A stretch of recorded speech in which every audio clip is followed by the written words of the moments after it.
São Miguel Arcanjo, defendei-nos no combate, sede nosso refúgio contra as maldades e as ciladas do demônio. Ordena-lhe Deus, instantemente pedimos, e vós, príncipe da milícia celeste, pela virtude divina, precipitai ao inferno a Satanás e a todos os espíritos malignos que andam pelo mundo para perderem as almas. Amém. Em nome do Pai, do Filho e do Espírito Santo. Amém. Bom dia! Tudo bem com vocês? É uma alegria nós nos reunirmos aqui nessa manhã para partilhar a palavra. Já tivemos esse momento forte com a palavra de Deus, com a direção que Deus nos deu nessa manhã através do Padre Duarte. E vamos dar sequência àquilo que Deus nos fala, aquilo que Deus nos direciona. Às vezes eu ouço algumas pessoas dizerem, criticando a Canção Nova, criticando aquilo que nós fazemos, dizendo: vocês fazem muitos encontros de cura e de libertação, vocês tinham que fazer outro tipo de encontro.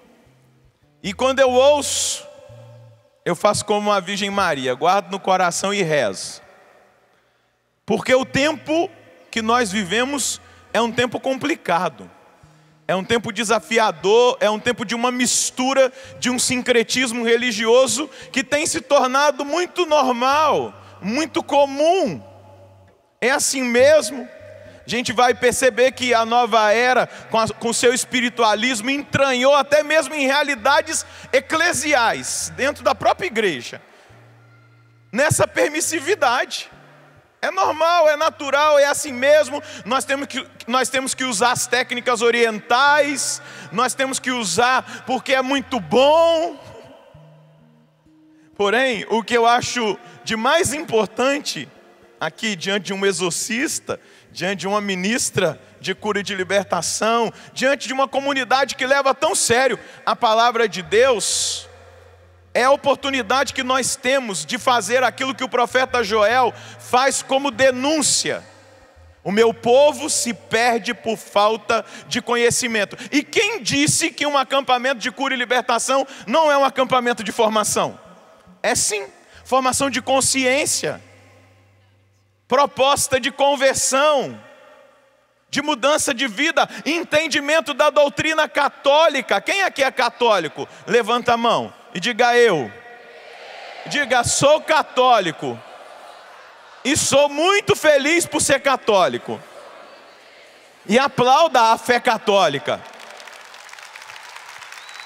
E eu queria dizer para você que está aqui, mas também para você que está em casa, que eu sou padre da Igreja Católica e sou muito feliz por ser padre da Igreja Católica. E como padre da Igreja Católica, a igreja me dá autoridade para ensinar a verdade do magistério da igreja. Porque eu sei que existem muitas pessoas agora me acompanhando pelo sistema Canção Nova de comunicação, por rádio, por internet.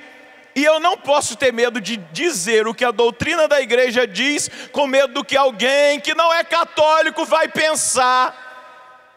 Não, eu sou padre católico, fiel à doutrina da igreja. E se a doutrina vai ferir e machucar alguém, glória a Deus por isso, porque o próprio profeta Joel vai dizer que Deus é aquele que fere, que machuca, para depois curar.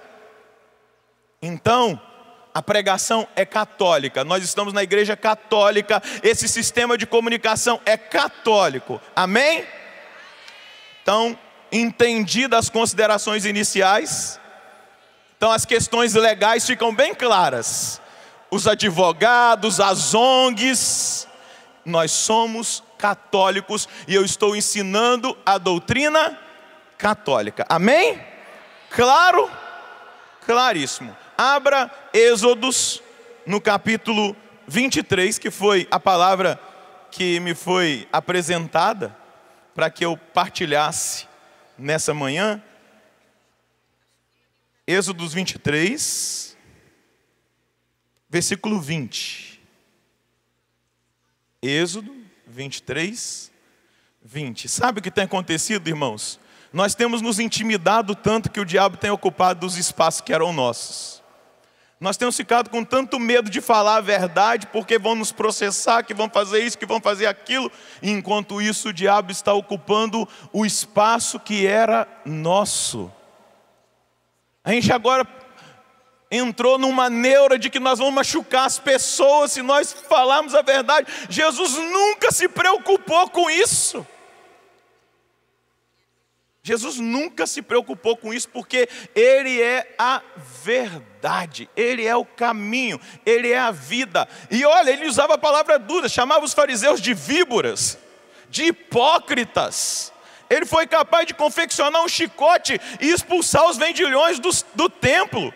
E hoje a gente vive numa neurose moderna de que nós temos que ter cuidado com a verdade.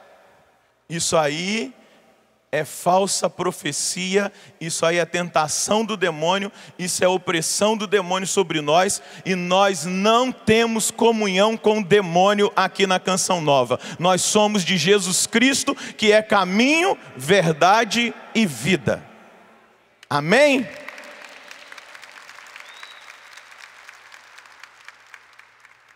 Vamos lá na palavra, Êxodos 23, 20. Mandarei um anjo à tua frente. Eu vou ler a palavra toda até chegar no versículo. Mandarei um anjo à tua frente, para que te guarde pelo caminho e te introduza no lugar que eu preparei. Respeitai-o e ouve a sua voz. Não lhe sejais rebelde. Ele nunca suportará as vossas rebeliões, pois nele está o meu nome. Mas se de fato ouvires a sua voz e fizeres tudo quanto te disser, eu serei inimigo dos teus inimigos e adversário dos teus adversários. Olha que promessa. Se nós escutarmos a voz do anjo que o Senhor enviou para nos conduzir, eu serei, diz o Senhor, inimigo dos vossos inimigos. Quando o anjo marchar à tua frente e te introduzir na terra dos amorreus, heteus, ferezeus, cananeus, heveus e jebuseus, e eu os exterminar, não adorarás os seus deuses, e nem lhes prestará culto, imitando os seus costumes. Ao contrário, derrubarás e quebrarás as suas colunas sagradas. Servireis ao Senhor vosso Deus, e Ele abençoará o teu pão e a tua água, e afastará do teu meio as enfermidades. Em tua terra não haverá mulher que aborte, nem que seja estéril, e eu tornarei pleno o número dos teus dias. Palavra do Senhor. Aqui, meus irmãos, Moisés está trazendo uma mensagem do Senhor para aquele povo que viu um grande sinal acontecer na vida deles. Aquele povo que no livro do Êxodo, no capítulo 3, quando Moisés, pastoreando as ovelhas do seu sogro, ele chega a um certo ponto no monte, e ali Deus se revela numa sarça ardente a ele, e ele diz: Moisés, eu escutei o gemido, eu vi o sofrimento, eu escutei o clamor do meu povo que se encontra oprimido no Egito, e eu quero que você vá libertar esse povo. Moisés dá as desculpinhas dele ali, com medo de enfrentar o faraó, porque ele tinha fugido de lá. Ele foi criado na corte do faraó, ele foi educado com a mentalidade dos egípcios, ele foi preparado para ser um faraó. Porém,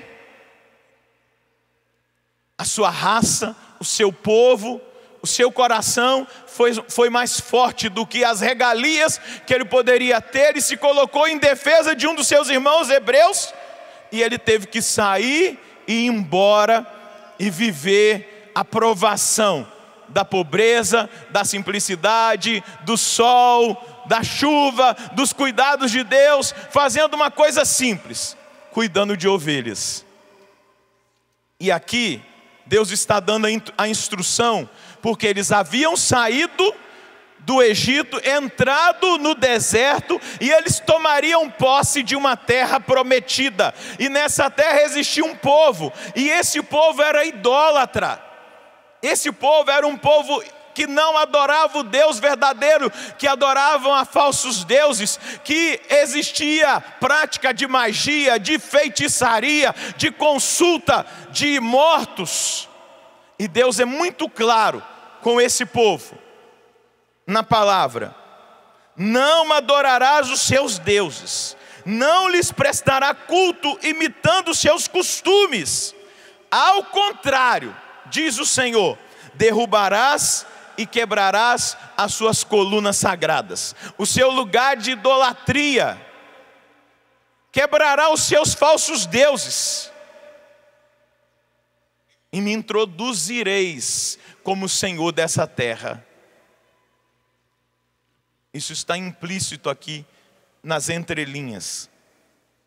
E ele diz: servireis ao Senhor vosso Deus, e Ele abençoará o teu pão, a tua água, e afastará do teu meio as enfermidades. Diga para quem está aí do seu lado: se você adorar o Senhor teu Deus, se você servi-lo, se você renunciar à idolatria,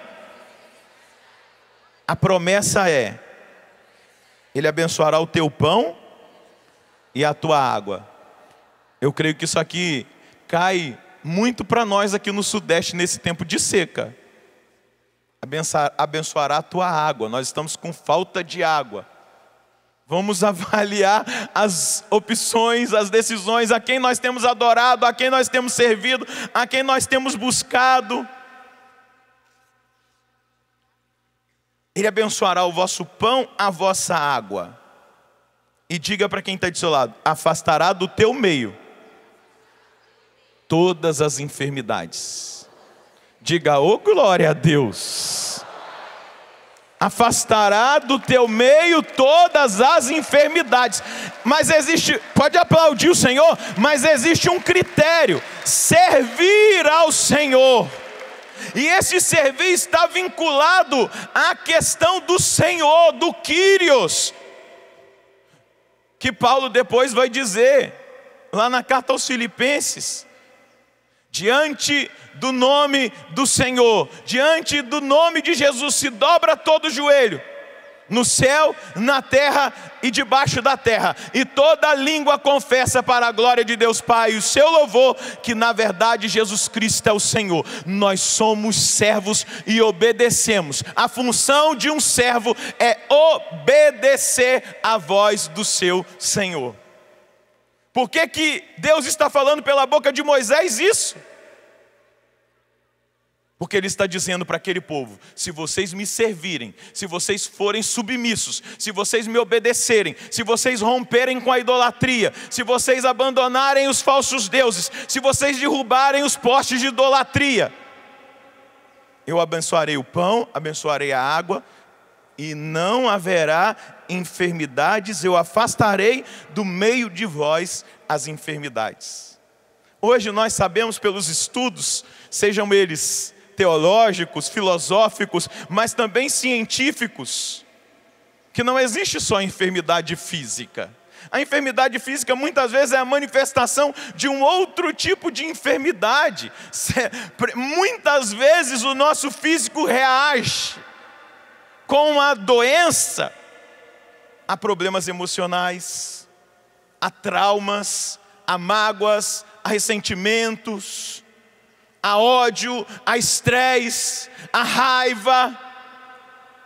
Mas também reage a doenças espirituais. O nosso físico reage, se abate, se deprime, aparecem doenças mesmo no físico.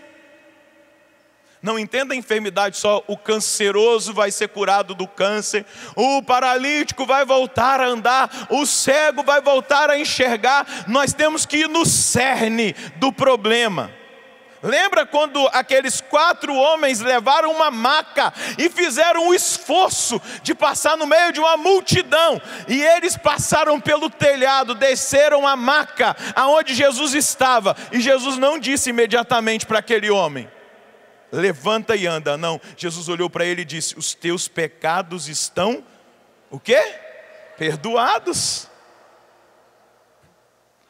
Jesus, taumaturgo, poderoso, Deus fiel, médico dos médicos, ele poderia ter imediatamente dito: paralítico, anda. Ele disse: não, os teus pecados estão perdoados. Ele foi lá na causa. Se você for lembrar daquele homem que estava no tanque de Betesda, esperando, porque todos os anos o anjo descia, tinha aquela mística ali, o anjo descia e movimentava as águas, e os enfermos que eram colocados dentro daquela água eram curados. E ele, por estar paralisado há mais de 30 anos, ele tentava se arrastar e não conseguia chegar.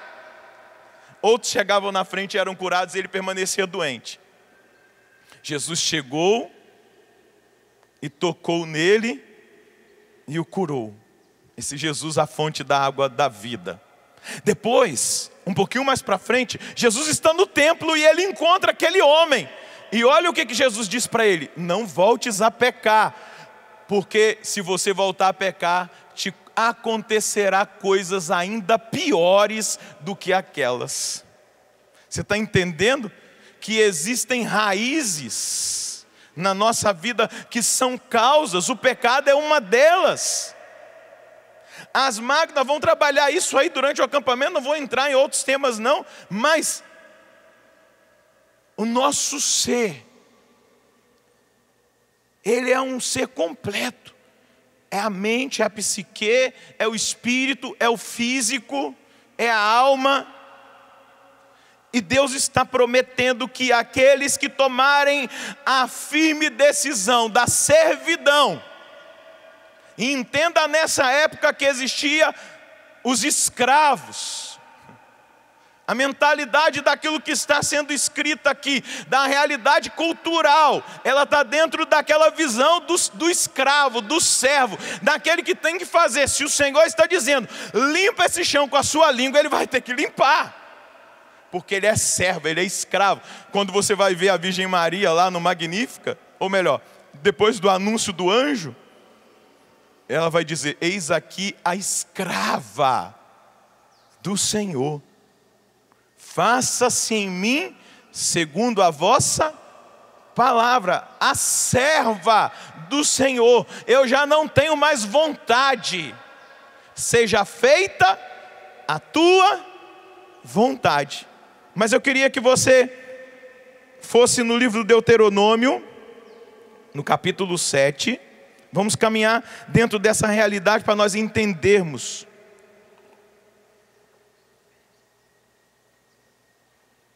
o quanto Deus falou e nos fala com relação às opções erradas que muitas vezes nós fazemos. E aquilo que está no Antigo Testamento ilumina o Novo. O Antigo Testamento não foi anulado. Jesus vai dizer no Sermão da Montanha: eu não vim abolir a lei, eu vim dar pleno cumprimento da lei. Eu sou o pleno cumprimento da profecia, eu sou o pleno cumprimento da lei. Jesus não veio aliviar, ele veio dar cumprimento. 7, Deuteronômio 7. Quando o Senhor teu Deus te introduzir na terra que vais entrar para tomar posse e expulsar da sua frente muitos povos, os heteus, os gergeseus, os amorreus, os cananeus, os ferezeus, são todos povos idolátricos, idólatras. Os heveus, os jebuseus, 7 nações mais numerosas e mais poderosas do que tu. E quando o Senhor teu Deus as entregar a ti, e tu as derrotares, deverás votá-las ao interdito, não fará pactos com elas e nem terás compaixão delas. E aí ele vai dizer que do sincretismo, até no sentido matrimonial, para um judeu, aí você vai entender o caso da Samaria, porque eles eram tidos como cachorros, os samaritanos, porque eles se contaminaram, eles desobedeceram e casaram com pagãos, e permitiram os ídolos dos pagãos no meio deles, e era um território considerado impuro. Jesus, que quebrava paradigmas, que entra para salvar, mas não para confirmar o erro.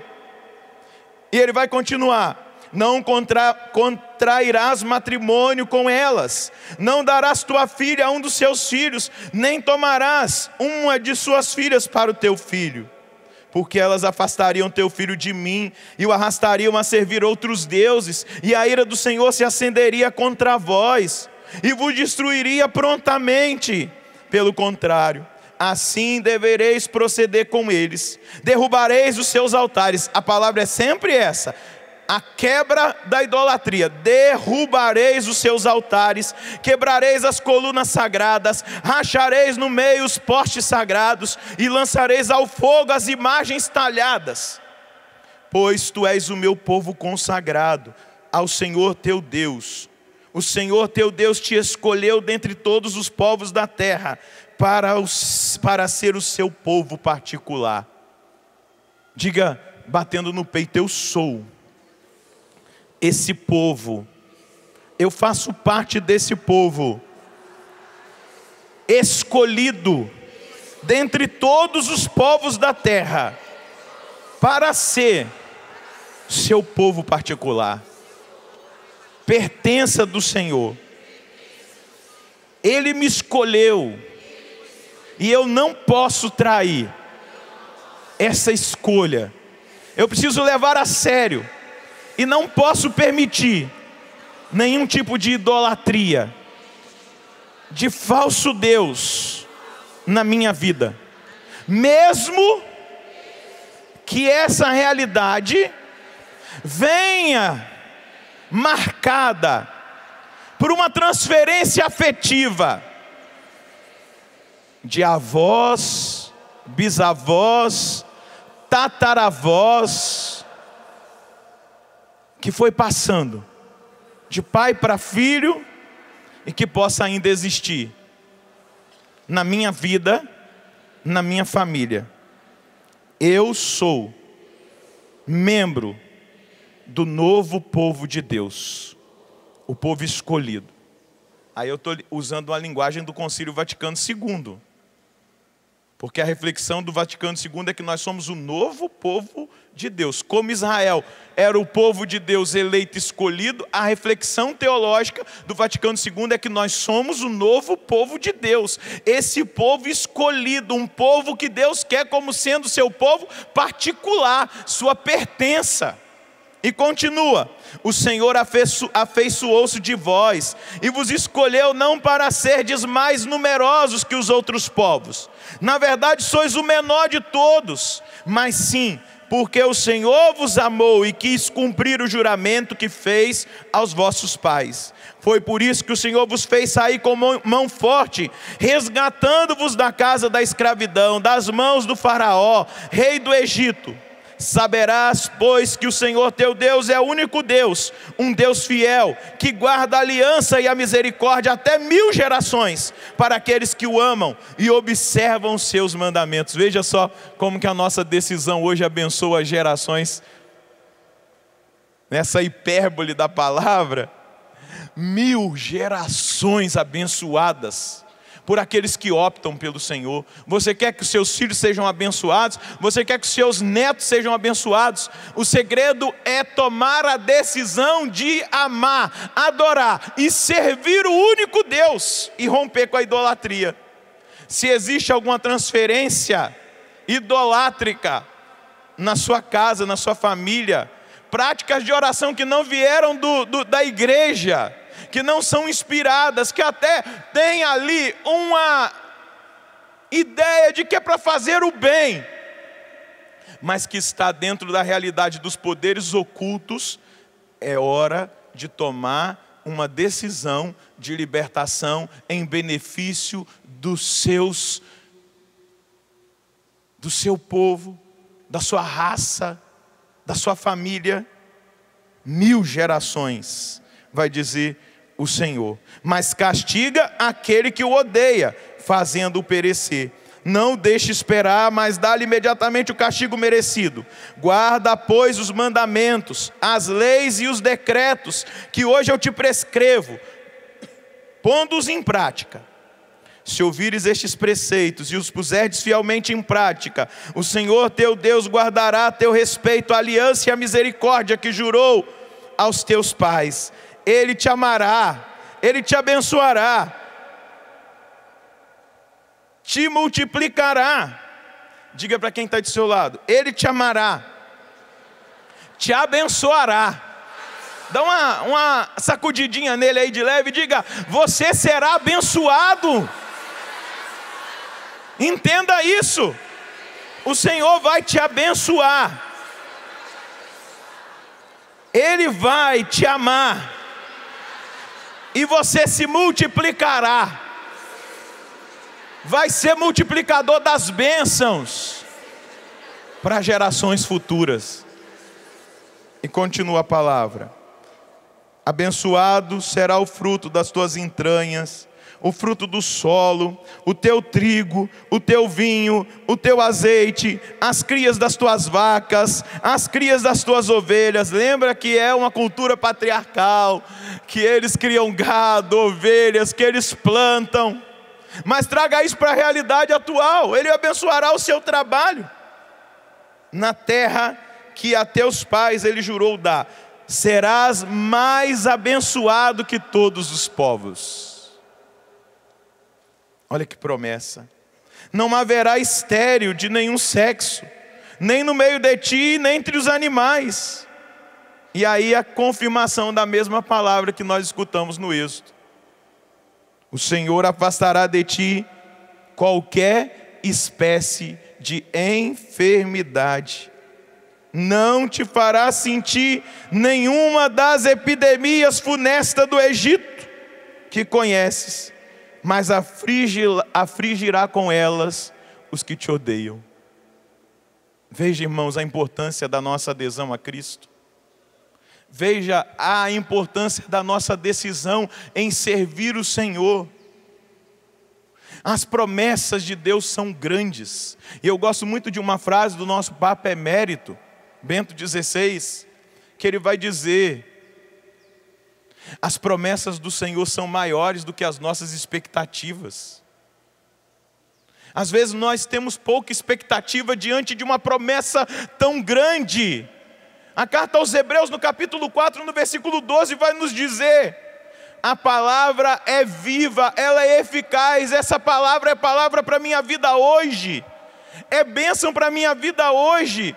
Se eu servir ao Senhor, se eu renunciar à idolatria, se eu buscar o Senhor de todo o meu coração, se eu lutar por viver os mandamentos, a promessa é de bênção. A promessa é de uma experiência, de um amor incondicional. Claro, Deus não deixa de amar os pecadores, mas aquele que se converte e busca o Senhor, ele experimenta. Ele não tem barreira para experimentar esse amor. Vamos lá, no Evangelho de Mateus, Jesus vai dizer: a chuva vem sobre os bons e sobre os maus. Não vem só sobre os bons. Mas nós experimentamos esse amor, nós experimentamos esse consolo, nós experimentamos essa presença, mas nós trazemos a convicção da bênção em tudo aquilo que nós fizermos. Porque muitas vezes a gente tem percebido, e isso às vezes cresce no meio de nós, a gente torna Deus um utilitarista. Ele só serve quando nós precisamos. É igual ontem, choveu. Você anda com guarda-chuva 24 horas nesse período de seca? Alguns para proteger do sol até anda, né? Mas o guarda-chuva fica guardado lá em casa. Eu só saio com ele quando eu vejo que vai chover, porque eu vou usá-lo naquele momento que eu preciso. E muitas vezes nós temos vivido uma fé assim.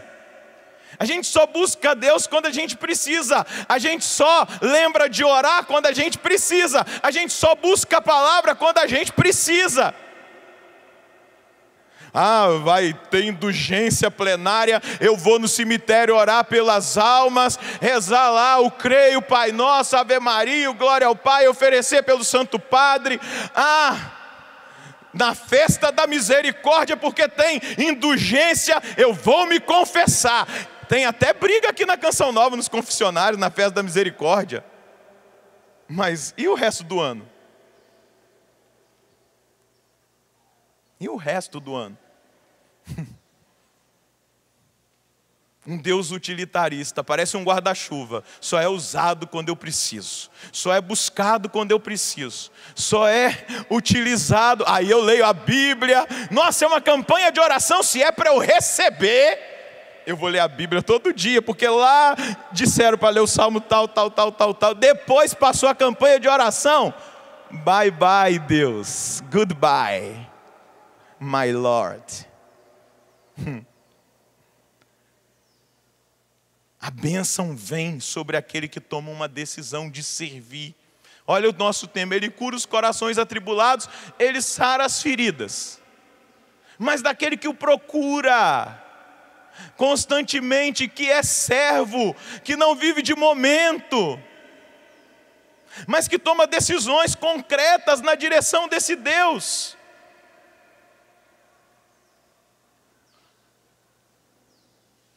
Entende?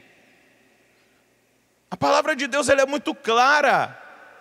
Nós precisamos, sim, temos liberdade sim de buscar a cura de todas as enfermidades, sejam elas espirituais, emocionais, psíquicas, físicas.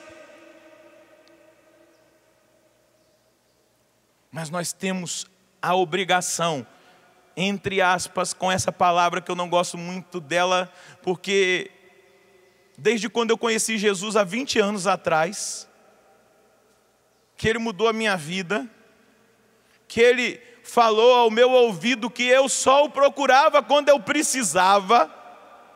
Então aquilo que eu estou dizendo para você acontecia comigo. Eu procurava quando eu estava em apuros, eu procurava quando tinha alguém doente na minha casa, eu procurava quando eu estava com dívidas e estava sendo ameaçado. E Ele falou aos meus ouvidos: Roger, você só me procura quando você precisa. Falou 3 vezes, foi o suficiente para eu tomar uma decisão há 20 anos atrás, que eu sirvo ao Senhor. Porém não faço nada por obrigação, não estou aqui por obrigação pregando porque eu estava numa escala, eu não celebro a Santa Missa por obrigação, tudo que eu faço é em resposta ao amor que eu recebi, é uma tentativa do meu amor imperfeito de amar a Deus com toda a intensidade, o resto vai ser consequência. Mateus capítulo 6, versículo 33, buscar em primeiro lugar o reino de Deus e a sua justiça, disse Jesus no Sermão da Montanha, e tudo o mais vos será dado por acréscimo.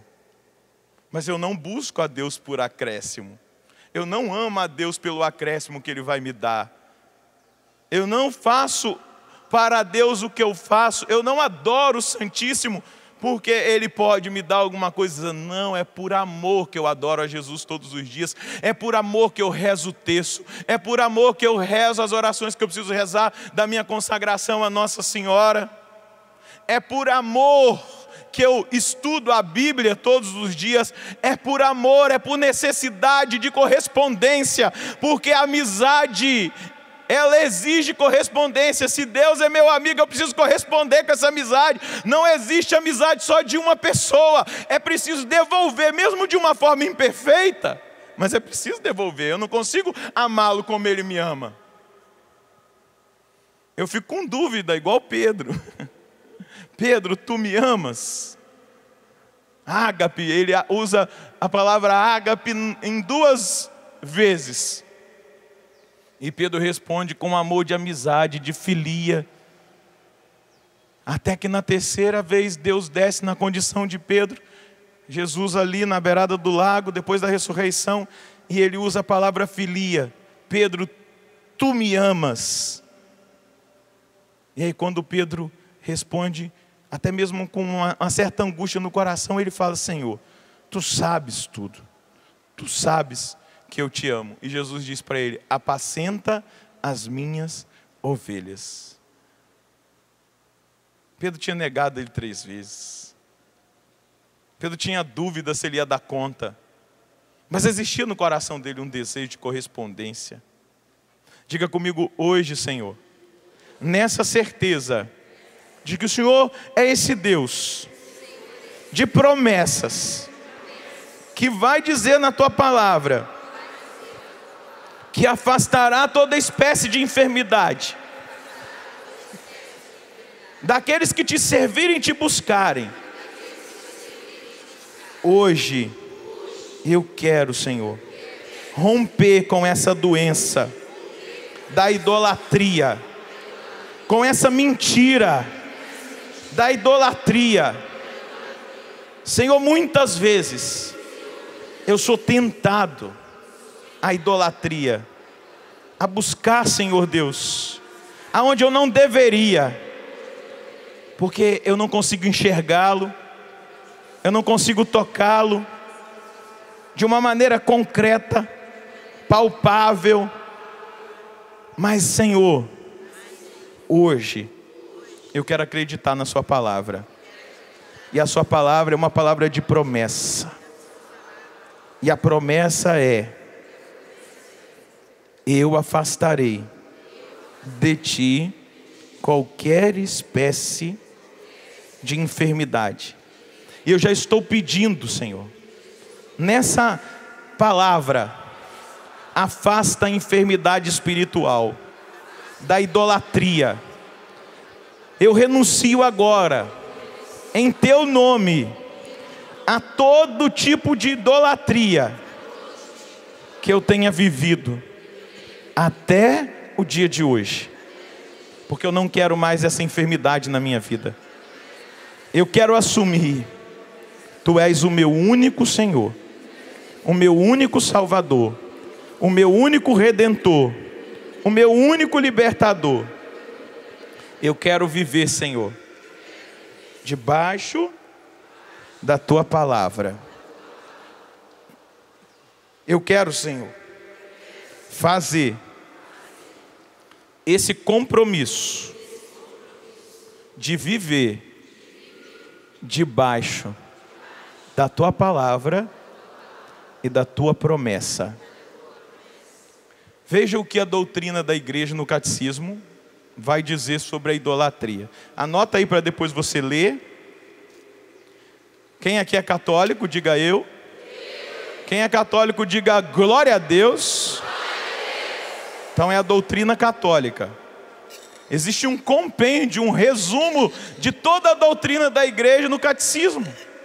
Todos nós temos acesso. Se a gente não procura o conhecimento hoje, é por falta de vergonha na cara. Que você entra lá no site do Vaticano, o catecismo está lá para você ler de graça. Você nem precisa comprar. De graça. Tem tudo lá. Então muitas vezes a gente é mole, não tem o hábito da leitura, e aí é questionado de todos os lados. Por isso que tem muito católico que acaba se afastando da igreja, porque não conhece a doutrina, e é muito fácil de ser engambelado pelos outros. Mas veja, número 2110 do catecismo: não terás outros deuses perante mim. O primeiro mandamento proíbe honrar outros deuses além do único Senhor, que se revelou ao seu povo, e proíbe a superstição e a irreligião. A superstição representa, de certo modo, um excesso perverso da religião. A irreligião é um vício oposto por defeito à virtude da religião. 2111. A superstição é um desvio do sentimento religioso e das práticas que ele impõe. Também por afetar o culto que prestamos ao verdadeiro Deus. Por exemplo, quando atribuímos importância de algum modo mágica a certas práticas, aliás, legítimas ou necessárias. Atribuir só à materialidade das orações ou aos sinais sacramentais a respectiva eficácia. independentemente das disposições interiores que exigem, é cair em superstição. Quantos católicos com nota de $1 na carteira para dizer que vai atrair dinheiro? Isso é superstição. Quantos católicos colocam um elefante com um bumbum virado para a porta porque ele vai abençoar financeiramente a sua casa?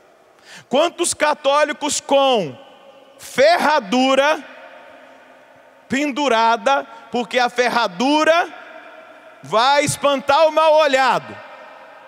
Quantos católicos com trevim de 4 folhas, atribuindo proteção a essas coisas? Isso se chama superstição. Superstição. Quantos católicos têm medo de encontrar um gato preto na sexta-feira 13? Ou passa um gato preto na frente, cruz credo, Ave Maria. Isso é superstição. Maior é aquele que está em nós do que aquele que está no mundo, vai dizer a palavra de Deus. Isso é fé no Deus poderoso que pode todas as coisas. Você está me entendendo? Eu não tenho fé num patuá, num negocinho amarradinho que vai me proteger. Eu tenho fé no Deus que protegeu, que prometeu que onde a planta dos meus pés pisar, Ele estará comigo. Mas eu também preciso estar com Ele. Quantos católicos que fazem correntes de oração que não vêm da inspiração católica? Se você mandar para 100 pessoas, você vai ser abençoado. Ah, meu irmão, você que não vai se converter não, você que não vai se prostrar diante de Deus e criar vergonha na sua cara para você ver se você vai receber alguma coisa.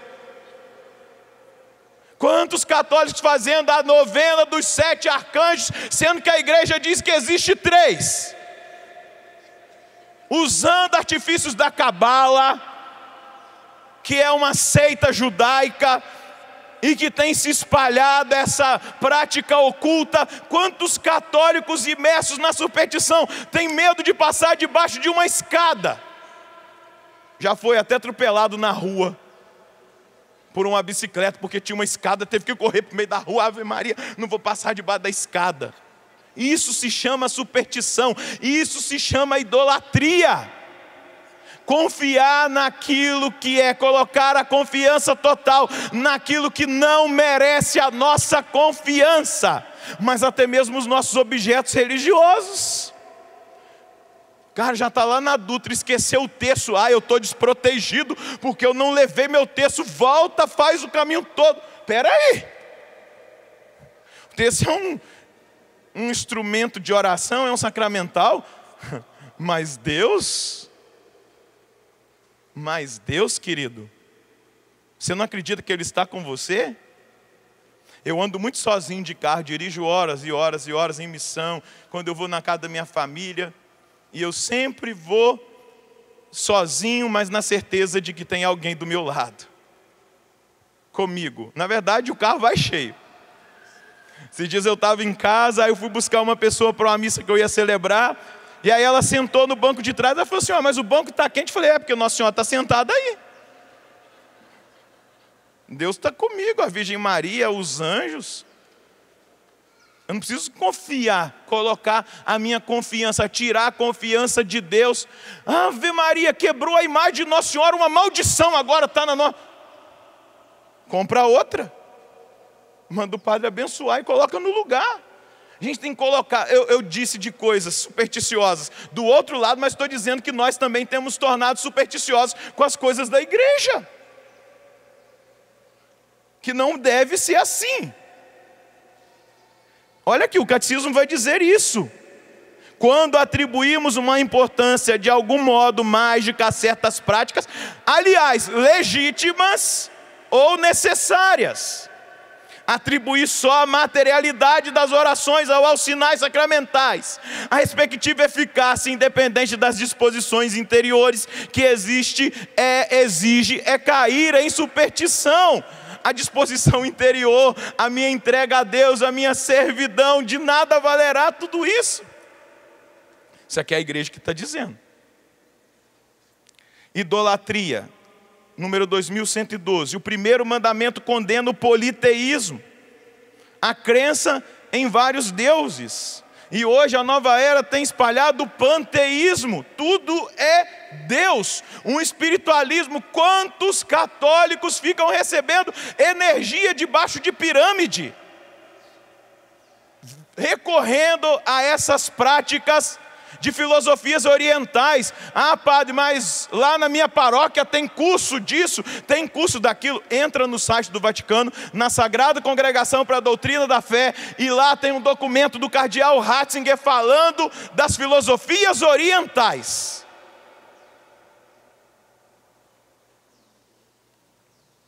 Denunciando.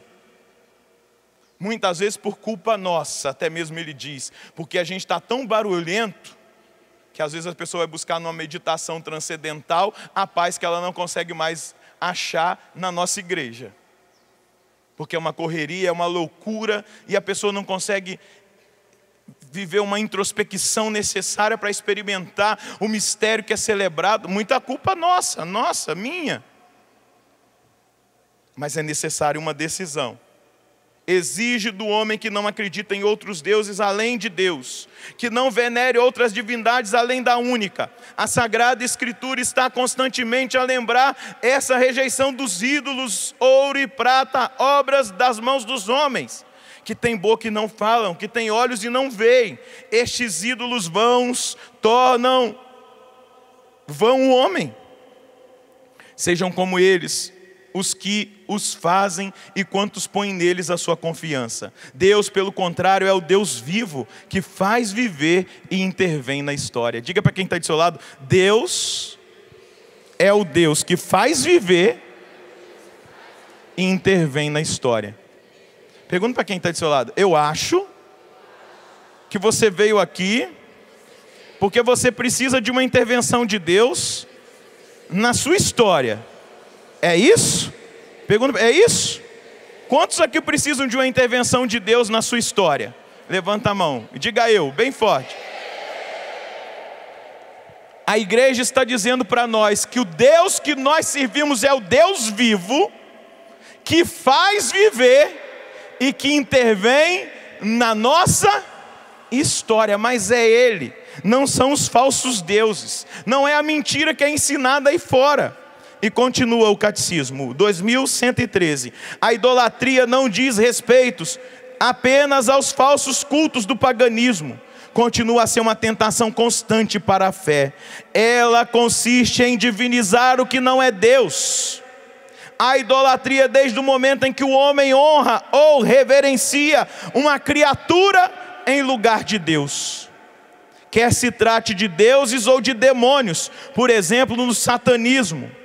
Do poder, quantas pessoas negam a Deus por causa do poder, idolatram o poder,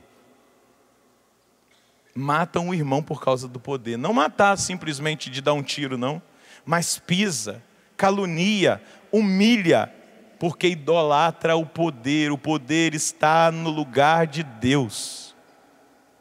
E continua o catecismo. O prazer, esse hedonismo que a sociedade atual entrou, essa vivência de uma sexualidade tão desregrada que humilha até os animais. Porque estudando filosofia e indo às fontes, você vai ver que aqueles discursos de alguns aí sobre a sexualidade, do que nós temos que viver na sexualidade, foi pautado nos animais, mas nós já ultrapassamos até a realidade dos animais. Foi um zoólogo que fez, nem foi um estudante de antropologia. Ele compara a nossa sexualidade com a sexualidade dos animais, só que existe uma espiritualidade na sexualidade do homem, é bem diferente. Existe um comportamento, uma realidade ética, moral que deve ser seguida. E quantos estão cultuando o prazer pelo sexo na internet, o prazer do adultério, das práticas da homossexualidade e tantas coisas mais. Cultuando um ídolo, o corpo também. Quantos machões ficam de cueca na frente do espelho, olhando os seus músculos, Complexo de Narciso. Narciso morreu afogado no lago quando ele ficava ali. Eu sou maravilhoso. E morreu. Cultua o corpo, cultua o prazer, o culto da raça, o culto dos antepassados. O culto da raça vai olhar lá o nazismo, que você vai ver bem claro. O arianismo, a mentalidade nazista. Olha onde chega a barbárie da idolatria. O culto dos antepassados. Eu não posso jogar esse quadro do preto velho que foi me dado pelo meu bisavô, que passou pelo meu avô, pelo meu pai, agora é meu. Me ajuda aí, né? Conhecereis a verdade vos libertará, queridos. O culto do Estado. Tivemos eleições no Brasil recentemente. Culto do Estado, que chega a ser uma idolatria. A pessoa é capaz de negar a fé dela cultuando o Estado. Cultuando partidos políticos. É bem assim. O culto do dinheiro, esse aí está em voga até na teologia da prosperidade. Deus virou um caixa eletrônico. Vem para cá para você prosperar. Vem para cá porque você vai ter carro. Muitas vezes nos acusam de idolatrar as imagens. Eu nunca adorei uma imagem. Você já adorou, padre? Você já adorou? Não. Mas estão adorando o maldito do dinheiro, que vai dizer São Paulo na carta a Timóteo, na primeira carta, se eu não me engano, no capítulo 6, ele vai dizer: a origem de todos os males é o amor ao dinheiro. A idolatria do dinheiro. E continua: vós não podereis servir a Deus e ao dinheiro, diz Jesus. Muitos mártires foram mortos por não adorarem a besta, recusando-se mesmo a simularem-se o seu culto. A idolatria recusa o senhorio único de Deus. É, pois, incompatível. 2114. Ou melhor, vamos já para o 2115. Depois você lê o resto aí, por causa do horário. Deus pode revelar o futuro aos seus profetas ou a outros santos, mas a atitude certa do cristão consiste em pôr-se em confiança nas mãos da providência, em tudo quanto se refere ao futuro, e em pôr em parte toda a curiosidade malsã a tal propósito. A imprevidência, no entanto, pode constituir uma falta de responsabilidade. Chega no final do ano, nós vamos fazer o nosso mapa astral, para saber como vai ser 2015, como católico. Um católico que praticamente todos os dias consulta o horóscopo antes de sair de casa. Você confia em Deus ou nos astros? Se pergunte. O Senhor precisa de nos libertar dessa enfermidade, gente. Na enfermidade da idolatria. E continua o catecismo. Todas as formas de adivinhação. Esses dias eu passei na minha cidade, tinha uma cigana na frente da igreja. E eu não estava com roupa de padre, eu acho que eu nem era padre, ainda não, já era. E aí ela falou: Garron, deixa eu ler sua mão. Falei: não, minha querida, eu não preciso saber do meu futuro não, e nem acredito que você pode. Porque Deus tem uma mulher para você. Aí ela falou assim: você acabou de errar, minha filha, eu sou padre e já tenho uma esposa que é a igreja e já casei com ela para sempre. É indissolúvel o meu matrimônio. A igreja está dizendo para nós: todas as formas de adivinhação devem ser rejeitadas. Recursos a Satanás ou a demônios, evocação dos mortos ou outras práticas supostamente reveladoras do futuro. Olha aqui, católico. Quem é católico aqui? Vamos ver se vai ter coragem de levantar a mão. Filma aí. Quem é católico, levanta a mão. A consulta, a igreja está dizendo, dos horóscopos, da astrologia, da quiromancia, a interpretação de presságios, de sorte, os fenômenos de evidência, o recurso aos médiuns, tudo isso encerra uma vontade de dominar o tempo, a história e finalmente os homens ao mesmo tempo, que é um desejo de conluio com os poderes ocultos. todas estas práticas estão em contradição com a honra e o respeito penetrados do temor amoroso que devemos ter só a Deus e somente a Ele. 2117. Todas as práticas de magia ou de feitiçaria pelas quais se pretende domesticar os poderes ocultos para os pôr ao seu serviço e obter um poder sobrenatural sobre o próximo, ainda que seja para ele obter saúde, são gravemente contrários à virtude da religião. Ah, tem um tal do espírito do doutor que está baixando lá não sei aonde e ele cura. Vai todo mundo para lá. Ah, eu vi numa revista eletrônica aí da TV brasileira que passa todo domingo, que lá no Mato Grosso tem uma mulher que faz uma cirurgia espiritual. Você é católico? Ou Deus te cura,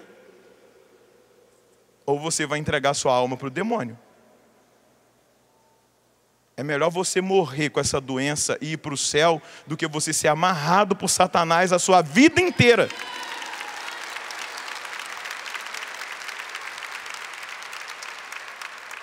Ah, isso é radicalidade. Não, eu te perguntei se você era católico. Essa é a doutrina da Santa Mãe Igreja. Agora, se depois desse acampamento você desistir de ser católico, quiser uma vidinha laxa, você é livre. Mas se você quer ser um católico de verdade, aqui está a doutrina da igreja. Para ir concluindo, um decreto da Santa Sé de 1917 vai dizer assim: é ilícito assistir a sessões espíritas, elas realizadas ou não com o auxílio de médium, com ou sem hipnotismo, sejam quais forem estas sessões, mesmo que aparentemente simulem honestidade ou piedade, quer interrogando almas ou espírito, ouvindo-lhes as respostas, quer assistindo com pretexto tácito ou expresso de não querer ter qualquer relação com os espíritos malignos. Os que não querem praticar nem a necromancia, nem a magia, não assistem sessões espíritas, mas professam a doutrina da reencarnação, como esoteristas, rosacruzes, teósofos e outros ocultistas, são hereges formais. E como tais, devem ser tratados. É a palavra do magistério da igreja.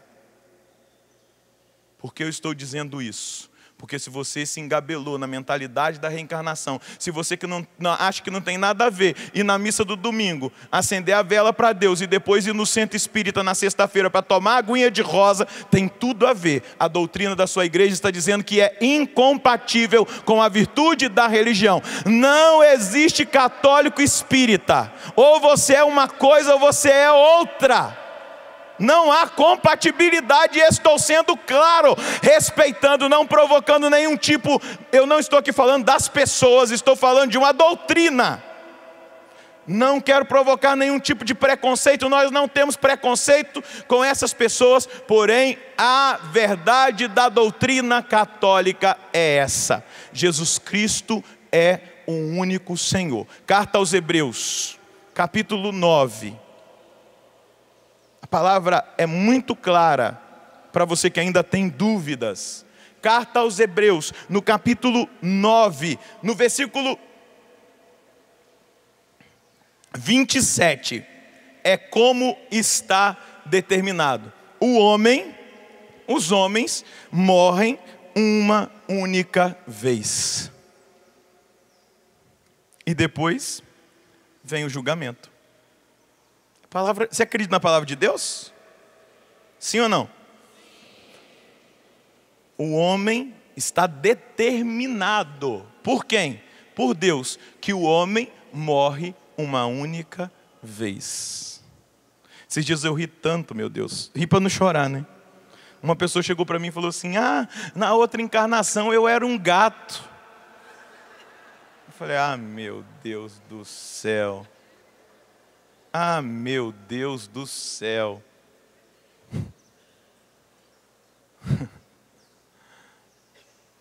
Eu preciso no final dessa pregação perguntar como Josué: Josué enfrentou a raça, o povo, a família dele, que vivia na prática da idolatria. Ele quebrou os altares do pai dele. Ele introduziu o povo na terra prometida. No capítulo 24, ele vai dizer: a quem você quer servir? Eu e a minha casa, eu e a minha família, de agora em diante, serviremos ao Senhor. E vocês, que estão aqui nessa terra de idolatria, a quem você quer servir? Eu concluo perguntando para você: a quem você quer servir? Fica de pé.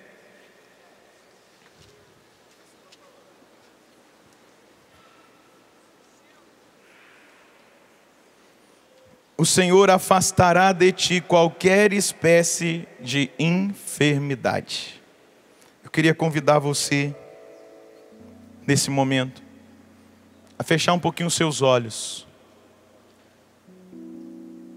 Talvez algumas pessoas ainda não tenham sido convencidas, diante de tanta clareza da doutrina. Você viu que eu li a doutrina, eu não falei por mim mesmo, mas é a doutrina da igreja. Eu queria que você pegasse a sua palavra, se você trouxe a Bíblia, colocasse ela sobre o seu peito, e que você nesse momento dissesse para Jesus: palavra de Deus encarnada, plenitude da revelação.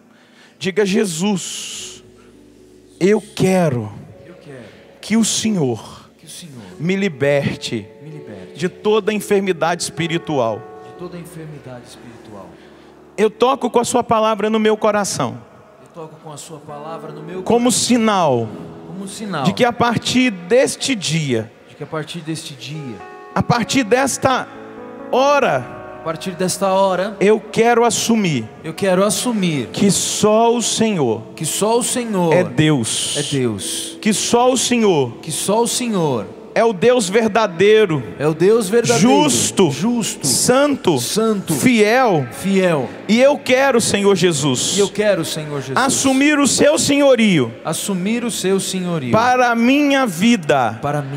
Eu quero assumir o seu senhorio nos meus pensamentos, nos meus sentimentos, na minha vontade, nos meus desejos.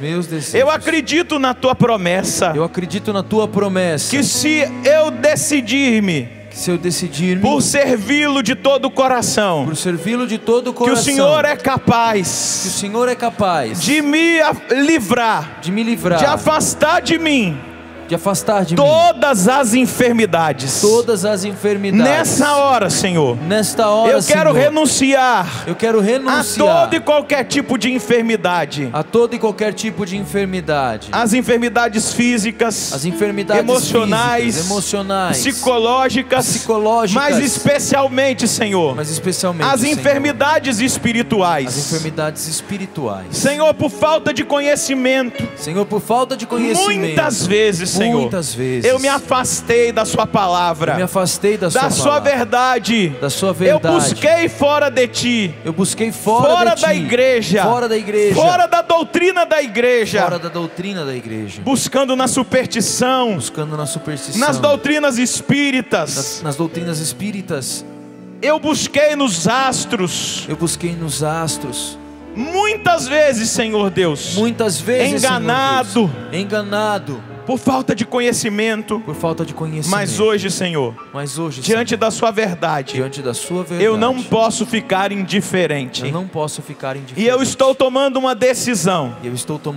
Na minha vida. Eu estou assumindo o compromisso que o Senhor fez com o povo de Deus. Que eles quebrassem os altares de idolatria. Eu quero quebrar todo altar de idolatria. Na minha vida. Todo tipo de idolatria que tenha vindo pela superstição, pela crença na reencarnação, no espiritismo, na feitiçaria, na macumbaria, na magia. Eu renuncio agora, no poder do seu nome, a tudo aquilo que eu busquei busquei, Senhor, tudo aquilo que eu busquei, talvez Senhor, por ignorância, talvez por ignorância, eu renuncio aos livros que eu li, eu renuncio a livros que li, livros espíritas, livros espíritas, eu renuncio, Senhor, eu renuncio, toda Senhor, mentalidade toda que mentalidade passou a dominar a minha mente, que passou a dominar tudo a minha aquilo mente, que trouxe dúvida tudo aquilo que trouxe dúvida em relação à palavra em relação e à à doutrina palavra da igreja, e a doutrina eu da renuncio igreja. agora em nome de Jesus. Eu renuncio.